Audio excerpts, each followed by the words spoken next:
You going to bed early tonight? Most definitely. Most definitely. You ain't let me sleep in there. I didn't tell you you couldn't go today. Hey, good evening, everybody. Welcome, welcome, welcome. We are back. We are live. We welcome you to the seat at the table. Uh, here tonight with Evangelist as we get ready to start a new topic. We finished our topic on last week before town to be with my father's family, my family, the Garrett side of the family, and we're still praying my cousin's strength.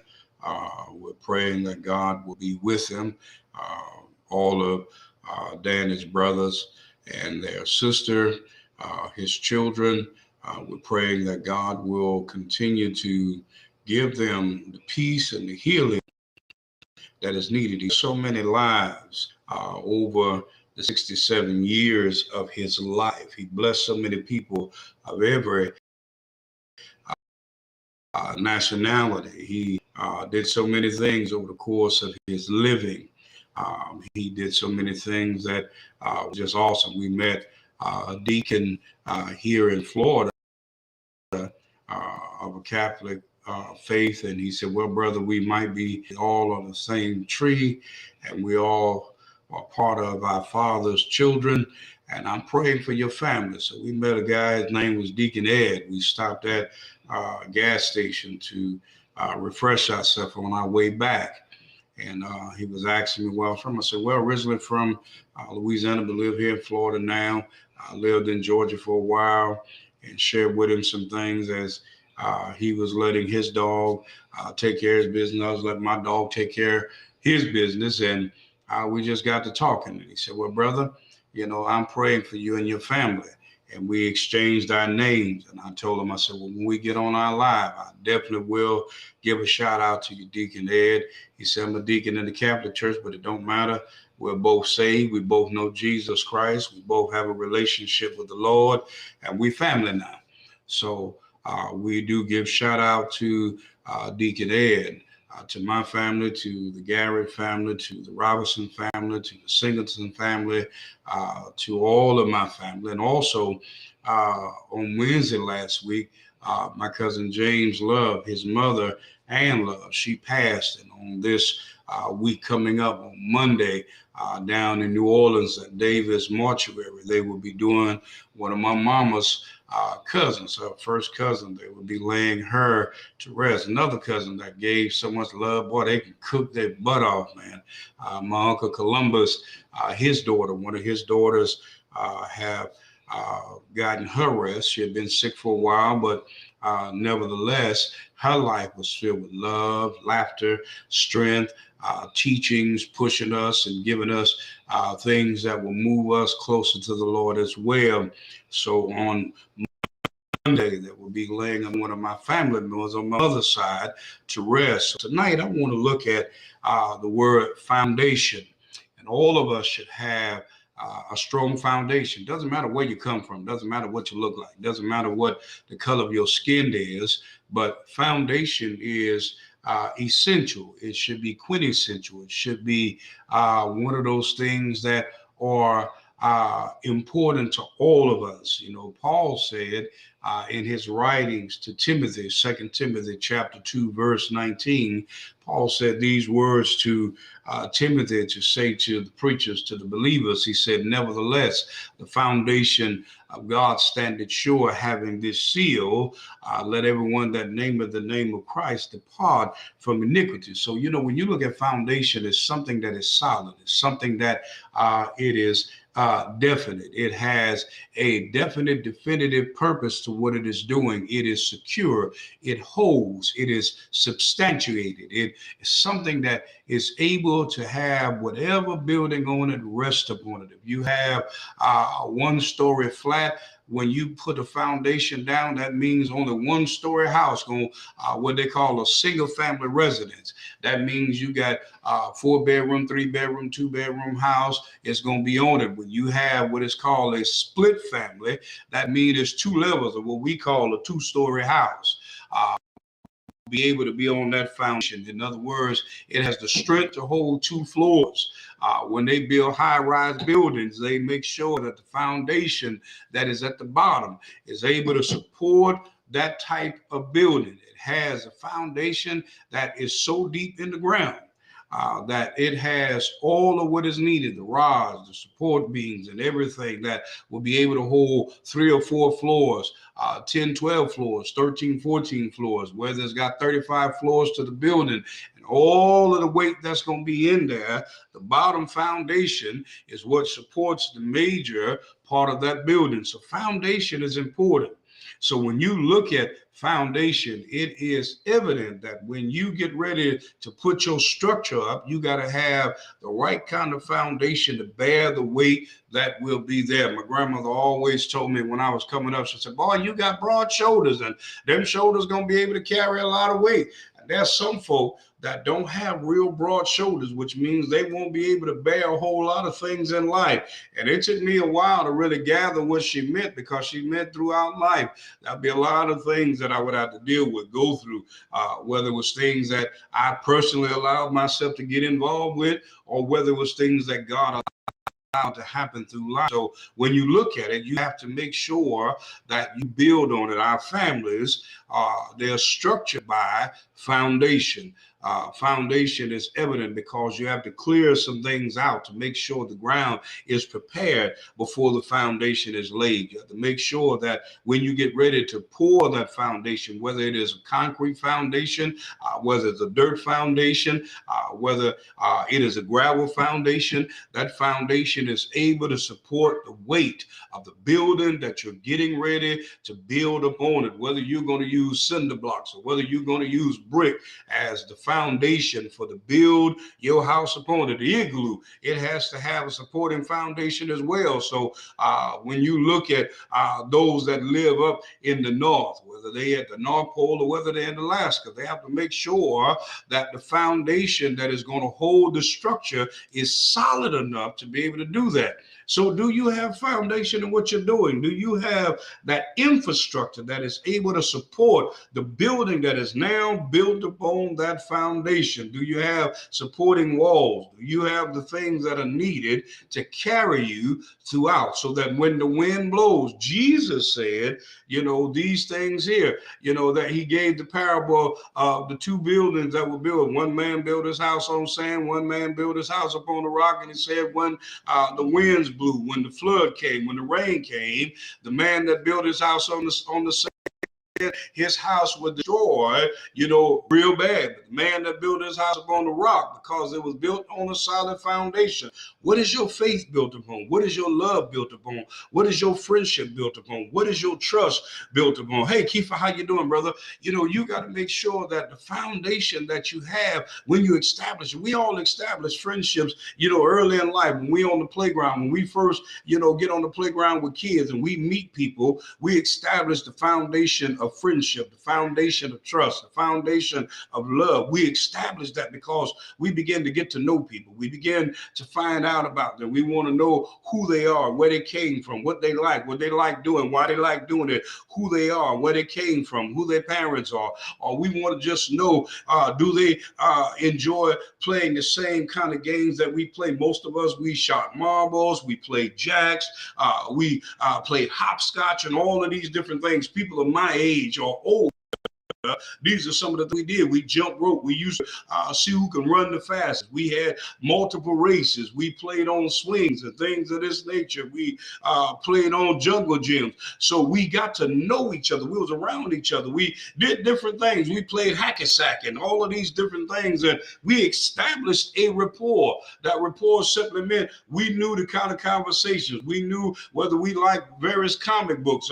whether we liked Spider-Man, Incredible Hulk, Batman. We like different things of that sort. Whether we wanted to know if you like drawing, if you like hunting, fishing, and if you like going swimming, riding bicycles, riding on a motorcycle, if you like playing basketball, if you like playing kickball, soccer. These are the things that we found out that built that rapport, that established a foundation of our friendship. What kind of conversations you enjoyed having? What kind of things that made you you laugh, that made you who you were. So you establish that. Foundation is important. Even in our faith, why do you believe what you believe? What was the reasoning behind you believing in what you believed in? Whether we was in a Catholic faith, whether we was in a Baptist faith, whether we was in a Methodist, whether we was in Protestant, we had to establish that, put us at a place that made us to a place that we knew this is where we were. When we went to our church, whether we went to mass, whether we went to early morning service at the Baptist church, some of us that was in Baptist faith, y'all know that in the Baptist faith, you might have went to church 7 days a week, might have went to revival 2 or 3 times in a month. So, you establish that.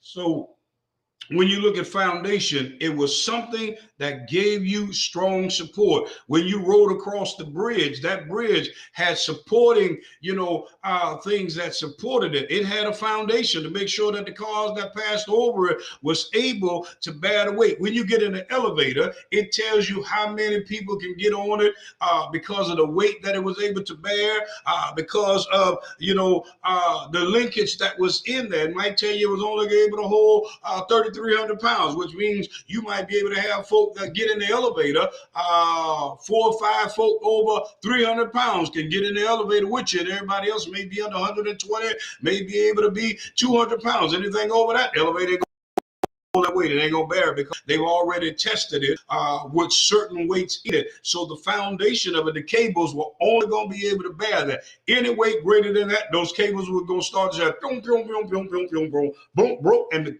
elevator gonna fall, or it may not lift up at all. So it has supports that gave it the strength to be able to bear the weight. So it had foundation there, or the gears in it was gonna start make some noise. So these are the things that are there. When a house is built, it starts settling within the first 5 years. And that's why sometimes in your house, you hear noises that sound like your house is creaking and everything. No, that's the platelets in the ground. They're shifting and your house is settling. It's finally coming to its final resting place, so that now it is finally leveled off because the ground had been moved. All of the dirt underneath the ground had been moved in order for them to now pour the cement there. You got different mixtures of cement that is used in order to be able to put your foundation down. You got what is called a 3,000, 4,000 mixed of cement. I worked at a cement company, Terrebonne Lumber, and we had different mixes. Now, they either put in there a fiber mix, which is a chemical that causes it to harden up. So you have these different things. Same thing when they pour your driveway. You have a different type of cement that they use on your highway. So foundation is important. What kind of foundation do you have? That's what I want us to look at tonight. That foundation also tell when the time comes, when storms begin to rise, when it begins to become hard, as time begins to pass on, it's going to determine whether or not your friendship's going to last. When arguments come, when somebody gets to the place that they want to move in on what you have going on, and they want to move in on your business, and it look like they take your business idea, or it look like they want to move in on your relationship. Is the foundation of your relationship sure? When somebody want to begin to tell you, hey, look, man, you might want to look into this. You might want to look into this girl. You might want to think twice before you move forward. There were some things that I saw. They just showed you some videos, showed you some pictures of the person that you was really in love with. You're getting ready to marry them. And this person was taking you for a ride. Were you sure about that relationship? Or will you look at the person that you knew, that you grew up around, you grew up with, you trusted them, you said this is your best friend, this is the person that was with you for quite some time, and now the person that you're in love with, you thought the love that you had was solid, was solidified, couldn't nothing break it, but this person had been playing you all of this time. The person that you knew you can trust have now shown you that something just ain't right. You knew it wasn't, but you allowed yourself to be blinded by it. What you got to add to that, Evangelist? I didn't catch everything that I had to go deal with. You didn't catch that about foundation? No. Nevertheless, the foundation of God stands sure. God, in our faith, even in that, the faith that you put into people, sometimes we put too much confidence into things. Mm-hmm. David said, don't put all your confidence or trust in man, because man will fail you. Now, it's all right to believe in the people. It's all right to trust people, but you also got to be able to have confidence in somebody that will guide you all the way. Solomon said it like this here: trust in the Lord with all your heart. And when he said with all your heart, he's not talking about emotional. He's not talking about putting yourself in a place to where you physically doing it. He's talking about mentally. He's talking about psychologically. He's talking about putting yourself in a position to where you are now led blindly into somebody that you can't see, but that you can now spiritually be able to depend, that's going to guide you through some things that you cannot physically see, that you can't audibly hear, because when all your trust is in the God that you say you have faith in, that you believe in, that have made sure and ensured that everything that you have allowed him to guide you through all this time of your faith in him. Faith is the substance of things that you hope for, because everything that you were hoping for, he allowed to come to pass. You couldn't figure out where it was going to come from, how it was going to come, the manner in which it was going to be able to be brought to you, but he allowed it to happen because you kept moving, you kept going, you kept being persistent, you kept allowing, or you continued in what you were doing because you knew that God would bring it to pass. So when you trust in him, you allowed yourself to have a faith that just was not wavering. You had a belief, and that belief went beyond the measure of doubt. There was no doubt that it would come to pass. In other words, that was an assurity and an insurance that even if the insurance company that you pay into wouldn't pay out, God's insurance always paid out. So Solomon said, trust in the Lord with all thine heart and lean not to your own understanding. In other words, you did not waver. You did not allow yourself to be at a place and you were like, you know what? I don't know if it's going to sink. I don't know if it's going to sail. I don't know if it's going to light. I don't know if it's going to burn, but I'm just going to let it ride as it is, and it's going to be there. Your faith and your trust in God, because your mental status says he's always did it. Life, breath, health, and strength. You went to bed and they woke you up. That was absolute trust. You sat in your chair and it didn't fall. We have blind faith every day. You get in your car, you put the key in it, and you have no doubt that the key will start it. You have no doubt that the battery will turn over the engine. You have no doubt that the gas in the car will do what needs to be done. You have no doubt that the spark plugs will spark. You have no doubt that the electricity will cause what needs to happen. You have no doubt that the crankshaft going to turn. You have no doubt that the camshaft going to do what it needs to do. You have no doubt that it will fire up and the engine will do what needs to be done. Then you have no doubt that the transmission, when you put it in gear, will move your car. You have no doubt that the tires will begin to move. You have no doubt that the air that's in the tires will still be what it needs to be at the equal amount of pressure that's supposed to be there in the car is going to roll like it should. You have no doubt that this thing going to move. So you get into the car with blind faith. You have no doubt the doors are going to open and then they fall off. You have no doubt that the lugs that are on the car are going to hold your tires on the car. You have no doubt of that. So that's blind faith. You have blind faith that when you wake up in the morning, your legs will be able to hold you up and you're going to be able to get out of your bed and walk to your bathroom. And you have no doubt that even though you may have paid your water bill, that the water is still going to turn on. You have no doubt that the water is still going to be hot, whether you have gas or electric. You have no doubt of that. That's blind faith, because anything can happen between the time you paid it, between the time that you laid down, and between the time that you got up. You have no doubt, even though you paid your electric bill, that when you flip the switch, the lights are still going to come on. Let's look at it this way, because over this past few days, there have been 120 tornadoes that have passed over in several states and destroyed everything that was in its path. And several people have lost their lives. And now family members now have to figure out how they're going to go about getting things into a place to where now they can now lay to rest their loved ones after they figure out if there are any other folk that are not in the position that have lost their lives. You had Dollar Tree, big old Dollar Tree, warehouse, lost everything. the reason and the purpose why God allowed these things to take place and why so much destruction took place in the place where it was. Do we look at it? Have we looked at it? Foundation. What was the foundation behind why these things took place in the areas that it took place? Are we really looking at it in the manner in which it was? There's a time, there's a season, there's a purpose of everything under heaven, but we see the destruction that was there. Do we understand why God did what he did? We may not understand, but we also understand that was a foundational purpose for why God did what he did. So somebody went to bed with the purpose. Somebody woke up. Somebody was walking around. Everybody saw what was getting ready to happen, but anybody trust in God and say, okay, God, what are you getting ready to do? What is your purpose? So that we praise God in spite of. May sound like it don't make any sense. May sound like it's harsh to somebody, but God had a purpose and a reason. And the destruction that was there, we still got to give God glory. May not make any sense. God allowed some things to happen because it could have been us. We could have been there. Just a few weeks ago, New Orleans dealt with all of the rain, all of the flooding, tornadoes as well. But look at the hands of the Lord. So foundation is imperative, is important. When we don't have foundation, we have no structure. We have no order. We have chaos. We have ourselves in a position where we have no direction.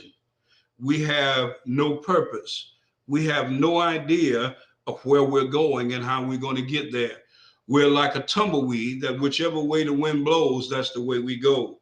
We figured out as we're going. We become so spontaneous. We become so spontaneous that we do ever what comes. As long as we can get, as long as we can go, as long as we can do, as long as we got breath, as long as we have somewhere to lay, as long as we can eat, as long as we have whatever it is that we have, we're good. But we really don't have no foundation. There is no structure, no real purpose. It is what it is. We go wherever we go. We do whatever we do, and whatever happens, happens, because there is no absolute foundation. There is no definite purpose of how and why and when and where until something happens. Now we want to look for and we want to reestablish, and now we want to set up because there was no foundation from the start. When there is a foundation, we have something to build up off, and we have something to build towards, and somewhere to build going to in the end. That's something that we have absolute, but when we don't have it. But when you started off this conversation and you started talking about family and the things that was given, the things that were taught. And as you moved into the conversation piece of talking about the foundation, and as we look at things and we look at everything that's going on, I want us to take the time just to look and see everything that's going on around us here, and then look at everything that's going on around the world. Because whenever you look at it and you think about it, just because it is an issue or a problem somewhere else, we don't think and we don't prepare for what's getting ready to come to us. One of the biggest things that I look at, and I told you that I look at things and I look at things differently, and I realize that I do. But whenever I look at animals and I watch how busy they work, and I love to watch the insects because the insects will teach you some sense. Yeah. If you pay attention, ants work all the time. They are constantly working, putting away things to make sure that they will have something to eat. The bee is working really busy right about this time because it's pollination season, right? And as much as some of us have allergies against bumblebees, wasps, and all of these things, we recognize that we need these things. And if you don't recognize that you need them, I need you to take the time to look at the Bee Movie. Because they really put some thought into that whenever they made the Bee Movie. And it showed you how important that little bitty insect is to us in the way that we live. I was looking on the news whenever they were showing how they're trying to locate and put bee houses in areas because of the fact the bees are starting to die out now. Why? Because we done sprayed all types of poisonous and all types of things, because a lot of us have had allergies against it, but we did not have the full understanding of how important it was for a bumblebee that small and what place it plays in our life. And I say that because of the fact we have to look at it whenever you say it, look at our foundation. Let's examine our foundation. And I think about the storms that has came through and how people have such struggle to just survive, to have their very own needs met. Yeah. It doesn't matter how much of money anybody, because I was listening on the news as they said, as one of the tornadoes that went through, I can't remember if it was Arkansas or Oklahoma, wherever it was at. Oklahoma. They said that it went through a new structure, housing development, and that every house that was there was destroyed. Now I want you to think about it, and I want you to look at it, because I'm the type of person, I put myself in someone else's shoes. Yeah. And one of the greatest things that I look at is when me and my husband talk, and we talk about always getting ready to buy a home. And I say, you know what? I think about putting our money in a life investment. And I want to make sure that if anything happened, that is covered. We live in a day and time where insurance companies don't really want to pay out to get people's houses fixed. We live in a time where the government is saying that they really don't have the finances to be able to fix these things themselves. Neither, and then I looked at, whenever you looked at these towns and you looked at these cities, it wasn't just people's homes that got destroyed. It was businesses that got destroyed. It was banks that got destroyed. So it doesn't matter how many zeros is behind your name. When disaster hit, you're broke just like your neighbor that is broke. You're in need just like your neighbor that is in need, because you can't go to the ATM and pull out money out the ATM. You got to sit there and you got to wait. And you got to wait for someone to come and help you. You got to wait for someone to come and aid you. But whenever we look at our foundation, and our foundation started getting built by our loved ones that taught us and started to grow up and develop, right? So as they started teaching us, they were starting to build and structure a foundation to letting us know that we can be able to make it, that whenever the worries of life and whenever things happen, that we can still depend on God, that he would take care of us no matter what the situation is, no matter what may be going on right now in our life. We know that they had already started giving us the material to start building and adding. But some of us took the material that was given and we recognized it, and we tried to seem to think that it was something that was there to hurt us. I love it because right about now they got everybody talking about Gen X, and how Gen X coming back and responding about everything that our parents did to teach us, and how we were the last set of kids that were key latch kids. Because now you don't want to send your kids home because you don't know who's sitting outside your door waiting for your child to go into that home. You don't know what can happen, and how you have to worry about when your children outside playing, and we used to go outside and play until the street lights came on. Their mom and dad would lock us out the door. Yes, my grandma locked us out. She would give us and tell us when we wanted something to drink. She'd say, go out to the spigot and get you some water. So yes, I understand the drinking out the water hose and all those things. So whenever you look at it and you think about it, they taught us how to survive is what they taught us. That's right. But whenever we look at it and we think about it, did we teach our children how to survive?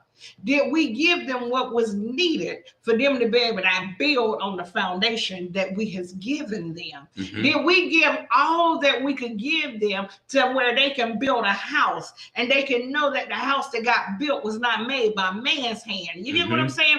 Did we lead them back to Christ? Because I was thinking about it as you was talking whenever we went to your cousin's funeral, and as I was listening, as you was talking about that tree, and you was talking about the roots, the vines, and the leaves, how sometimes some branches do die off. But whenever they die off, new branches start coming out. So that means whenever that branch that was old or injured or broke or dried out, it fell off, that meant another branch had to come out. So tonight, are we looking at the branches? Are we really giving what is needed to nurture what needs to be nurtured? Have we did what we needed to do? Because it takes material to build a house. That's right. You got to have lumber.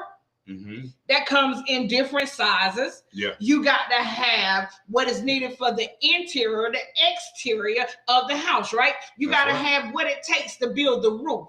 You got to have the tar and everything else that you got to have to be able to build this house. But the house is not finished once you just built it, because for it to be a house, it's got to have electricity. For it to be a house, it's got to have plumbing. But we had family members that did not have electricity. They did not have plumbing. I remember my mama and my aunts got together and put indoor plumbing in my granddad's house, so I do know what an outhouse is. Remember you was talking about that? I remember, because I remember the outhouse moved from one location to the next. I understood why it moved from one location to the next.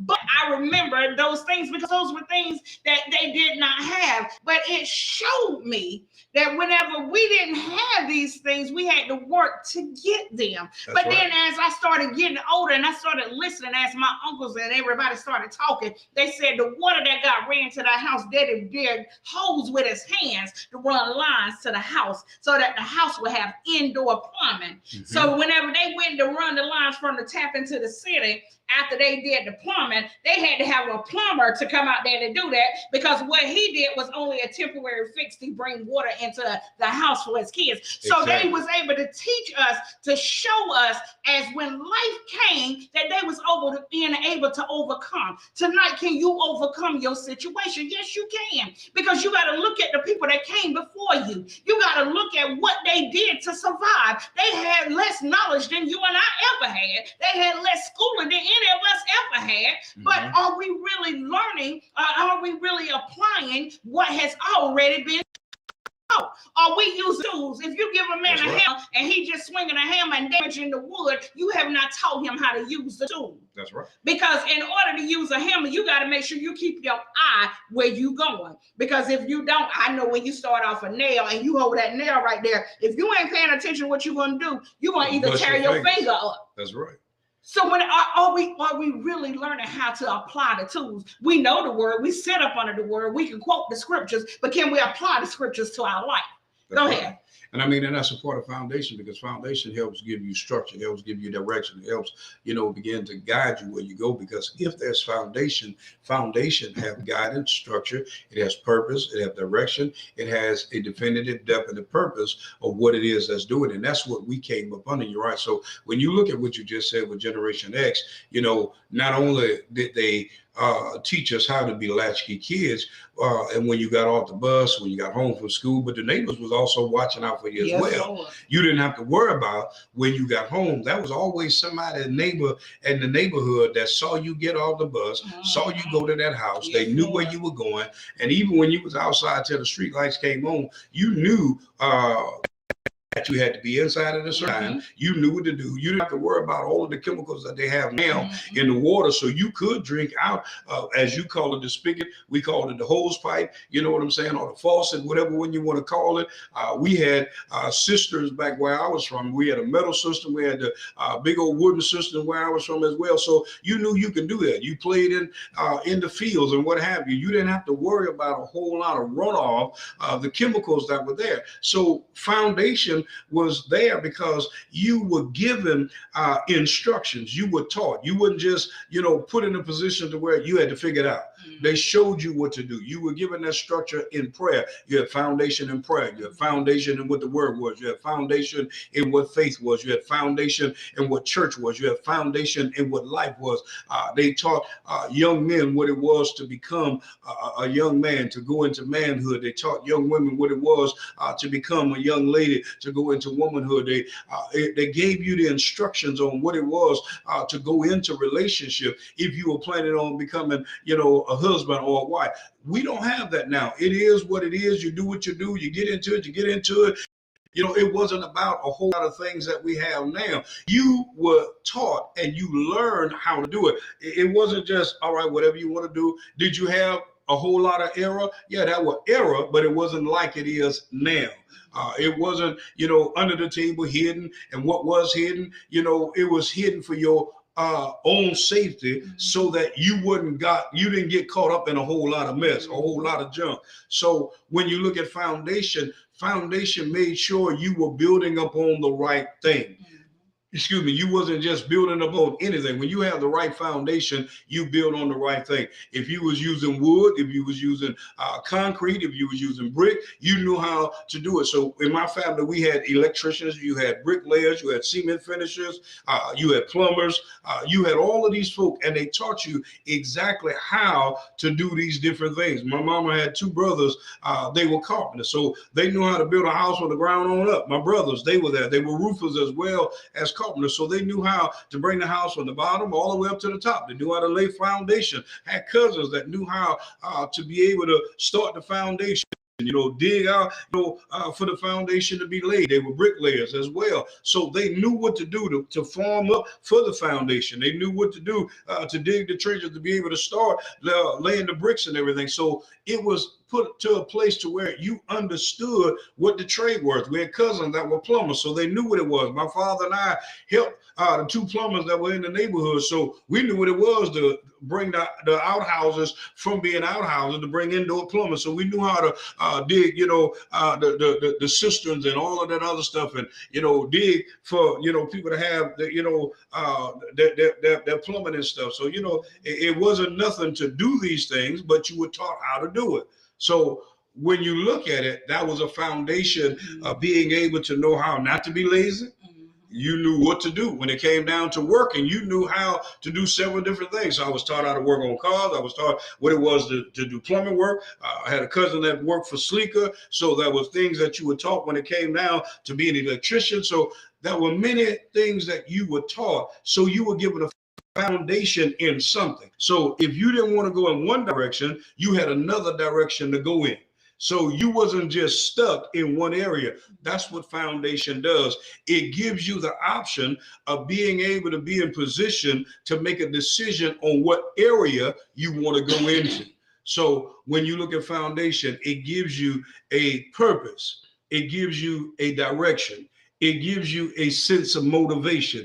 It gives you a sense of an idea of how you're going to begin to go in your life, or where you're going to go in your life. Same thing with your faith. You decide whether or not you will or will not follow Christ in your life. Now, that's your decision once you become a man or a woman. You decide whether or not you're going to live for God the rest of your life, or whether you're going to decide that you're not, because now at the end of the day, you got to face him in judgment. It's your decision, but it wasn't a thing that you was not taught. You were not put in position to understand how to have a conversation with God in prayer. You wasn't taught what it was to pick the word of God and begin to read it and know how, as you just said, to apply the word of God to your life. It wasn't a thing that you wasn't taught, that you have to now go up to the temple and begin to have fellowship with God. You didn't know what fellowship with God was, what praising God was, what it was to be able to enter into his presence, because you knew what it was to praise, and you knew what it was when God recognized that your praise was real and he brought you into his presence and worship. You didn't know what it was to establish a real genuine friendship. You knew what love was, so you established those relationships. You understood how and what was and what wasn't, what was real, what was fake. You understood that. You knew what forgiveness was. So these are the things that you learned early that established those foundations. You knew what it was, what a lie was, and what the truth was, because you knew how to do the right thing. So these are things that we learned to do in our lives. These are things that we understood to establish a solidified, a purposeful, a meaningful, a right foundation. So when we do that and we understand that, we can move in the right direction. So that's what we wanted to establish tonight as we go forward in our seat at the table foundation. You got to make sure that you do that. You can't just not have and not go. You cannot just move. Same thing with our children. When we have our children, we got to make sure that they understand what it is we're doing, why it is that we're doing it, the purpose that we're doing it, the meaningfulness that we're doing it in, the right direction that we're going. Solomon said also, train up a child in the way that you would have them to go, and when they grow old, they won't depart. So we're directing them, if we're guiding them, if we're instructing them right, then at some point in time, they either going to apply it when they get old, or they're not going to apply it. They're going to understand what it is, or they're not going to understand it, or not. So one way or the other, they're going to have to follow it. So at that rate, you establish the right foundation. If not, you're going to always have things that take place in your home, in your life, in your relationship. When you get ready to say you get ready to get married, and that's what you want to do, you establish that foundation in the beginning. You establish that rapport in the beginning. You establish where you want to go, how you want to go, what it is you want to do, how it is you want to do it, where it is that you expect your relationship to be in the near future, in the first 6 months, the first year, the first 5 years of your relationship. You establish a foundation of how you're going to get there. And you build towards that. You grow towards that because you're still learning each other. You're still understanding each other. You're both beginning to lay aside some things that you had to become the other. The man is becoming a woman. The woman is becoming a man, and y'all becoming each other. And you're growing in each other, and you're growing with each other, and you're growing in Christ. If there's no Christ relationship there, you can have all the relationship you want. You still gonna have some issues. Have many relationships grown that did not take a relationship in the Lord? Yes, they have. But have they had a whole lot of trouble? Yes, they have. So at some point in time, you have to begin to build in the Lord. If not, it will not last. You're going to have some issues that come somewhere along the way. So foundation is important. You got to have something that you can build up off of, because even if the whole house find itself being blown to the ground, if the foundation is strong, is solid, you can rebuild on that foundation. If the foundation is good, because you can reestablish the structure, and you can begin to build again. You can begin to move in another direction. So tonight, I hope that we have given you, we established this tonight because we wanted to set forth a new place of where we're going. Because when you look at what we just last did, you know, what was your reasoning? Why did you? What was the purpose that you were connected, or why you were connected to the church, to a ministry, to a fellowship? When you look at that, that also has to do with foundation as well. So if you know this, if you understand this, if you recognize this, if you realize this, then there has to be a foundation. When you look at all of the contributing factors that we use in our previous seat at the table, when you come back to it, it goes back to foundation. You know, whether it goes to tradition, whether it goes back to family, it goes back to history or whatever, foundation is imperative in all of these things. So tonight, we thank all of you that did join, to all of our family, our friends, to all of the men and women of God that joined us tonight. We appreciate you for being a part of us tonight. We thank you for joining us tonight. So we hope that you were able to get something out of this tonight. So we're asking that you continue to pray for all of those that were affected by the tornadoes, the cities, the towns, and the states that were affected by it, the businesses that was affected by it, all of those families, and all of the families that are dealing with the loss of a loved one. Continue to pray for my family on both sides, my father's side and my mother's side. So let us continue to pray their strength in the Lord tonight, that God will continue to give them comfort, that God will continue to lift them up. He will bring them to the place of healing, comfort, and strength. And I see my wife then brought our dog into the picture tonight. So prayerfully tonight, this have established us to our next seat at the table. And our topic will still be, when we come back to you on Saturday, Lord Spare Life, foundation.